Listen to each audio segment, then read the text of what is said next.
Transgender ruling. Mr. President, what would you say to Americans who fear that this is more and more concentration of power in the White House and the executive? Well, this really brings back the Constitution. This is what it's all about, and this is really the opposite of that. I mean, the question is fine, but it's the opposite. The Constitution has been brought back.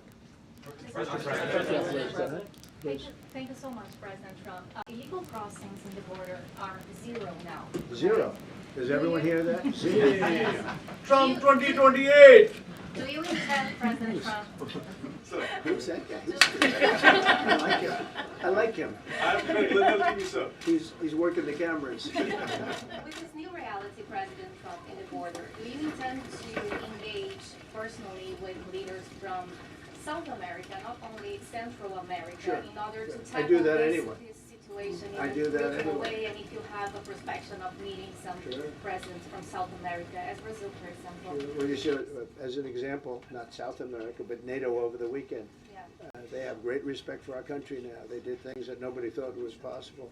They took funding from 2% to 5%. Nobody thought they'd ever pay the 2%, and now they're paying the 5%. It's over $1 trillion more a year. Think of that, $1 trillion. Nobody thought that could happen. That's a different group of people, different countries. But we get along with a lot of countries. We are respected again. Our country, the U.S., is respected again. Was not respected 6 months ago, I can tell you. We asked about the big beautiful. Yeah, go ahead, please. Yeah, Mr. President, you have a deadline coming up on trade in 2 weeks. Which countries, if On any, what?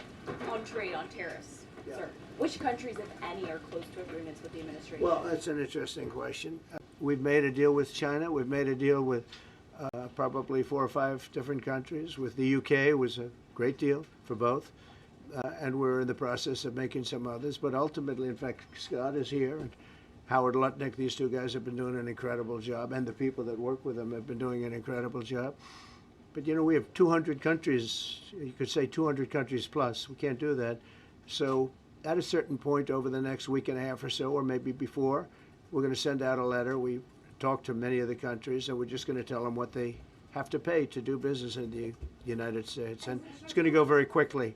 But some of the bigger countries, so India, I think we're going to reach a deal where we have the right to go in and trade. Right now it's restricted. You can't walk in there. You can't even think about it. We're looking to get a full trade barrier dropping, which is unthinkable.